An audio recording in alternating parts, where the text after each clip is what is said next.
Have you ever just stopped and felt like you're living a life that isn't really yours? Like you're following some invisible script shaped by unspoken rules and expectations? Well, today, we're going to pull back the curtain on this whole idea of middle-class conditioning and really dig into the forces that quietly guide our biggest life decisions. For so many of us, it all starts with this one simple question. Log kya kahenge? What will people say? And let's be honest, this isn't just some casual phrase. It is a powerful, almost invisible force that shapes careers, relationships, the whole blueprint of a life. Really think about that for a second. How many of your choices weren't about what you wanted, but about how it would look to everyone else? This question, it just hums in the background, right? It's like an invisible blueprint for a house we never actually agreed to build. And that, right there, is what we can call the respectability trap. It is such a clever piece of social engineering, really.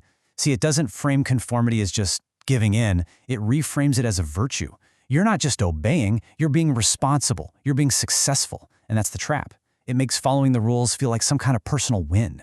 So, to break free, we've got to first unpack what freedom even means, because there's a huge difference between what society allows you to do and what you feel you're truly able to do. Okay, first up is external freedom. This is the one we all know, right? It's living in a place where the laws don't hold you back from doing basic things. You can vote, you can work, you can speak. It's the baseline, the foundation. But then there's internal freedom. And this one is so much deeper. It's about being psychologically free from needing other people's approval. It's finding the courage to act on your own values, even when nobody's clapping for you. And this is where a huge paradox comes in. You can live in a totally free country, have all the external freedoms in the world, and still have zero internal freedom.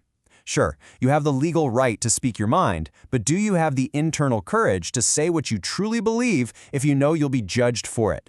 That's the whole ballgame. So how does this system keep us in line without, actual chains? Well, it uses invisible ones, things like shame, the promise of social approval, fancy career incentives.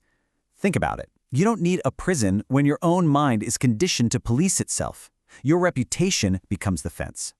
Now, when we're faced with all these pressures, we tend to go down one of three paths.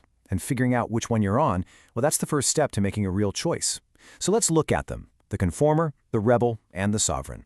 First, and by far the most common, is the path of the conformer. And look, this isn't a judgment. For most people, it's just the path of least resistance. It's a survival strategy that feels safe. The conformer follows the rules so automatically that they don't even register as rules anymore. They just feel like the truth. Their psychological safety is completely tied to group approval. So questioning the way things are can feel like a direct personal attack. Okay, next up we have the rebel. Now the rebel looks free. They act free, they talk a big game about freedom. But are they really? See, the rebel's whole identity is built on what they're against.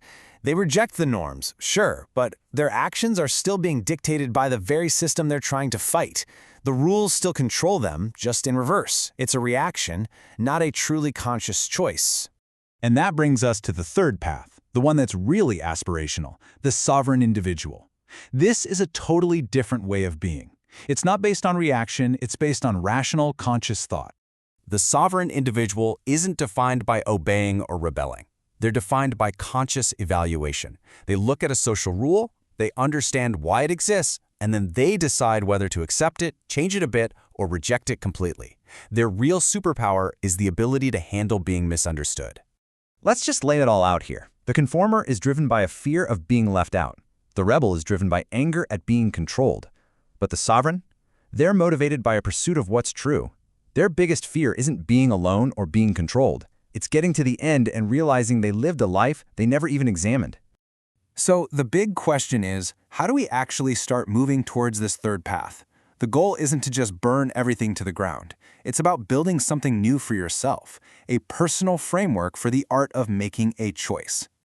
Now you might be thinking, okay, got it. To be a sovereign individual, I just have to become an anarchist and reject every single rule. But is that really freedom? Nope, not at all. A lot of these norms are actually super useful. They're like the operating system for society.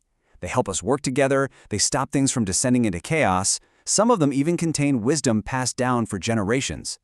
The point isn't blind rejection, it's conscious intention. And you can actually break this down into a pretty simple 4-step process. First, just identify a norm you're following. Second, ask yourself, what was this for? Why did it start? Third, evaluate its real impact on your life right now. And finally, you choose. You consciously accept it, you tweak it, or you get rid of it. The key is that you own the decision. Now, this might all sound like a very personal, internal journey, but the truth is the ripple effects are massive. Because when enough people start making these conscious choices, well, that's how society itself starts to change. Progress, it turns out, often looks like deviance at first. I mean, think about the greatest reformers in history. Every single one of them started by questioning a norm that everyone else just accepted. B.R. Ambedkar challenged the fundamental injustice of the caste system. Mahatma Gandhi stood up and defied the so-called normality of colonial rule.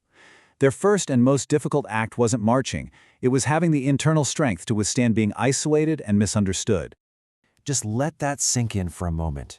Every major step forward that we now take for granted, in human rights, in science, in ethics, it all started because someone dared to deviate. It started when someone made a conscious choice to stop conforming to a rule that was unfair or outdated or just plain wrong.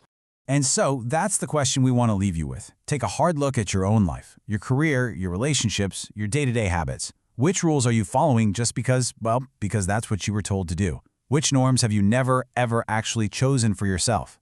Answering that question, that's where the journey to sovereignty really begins.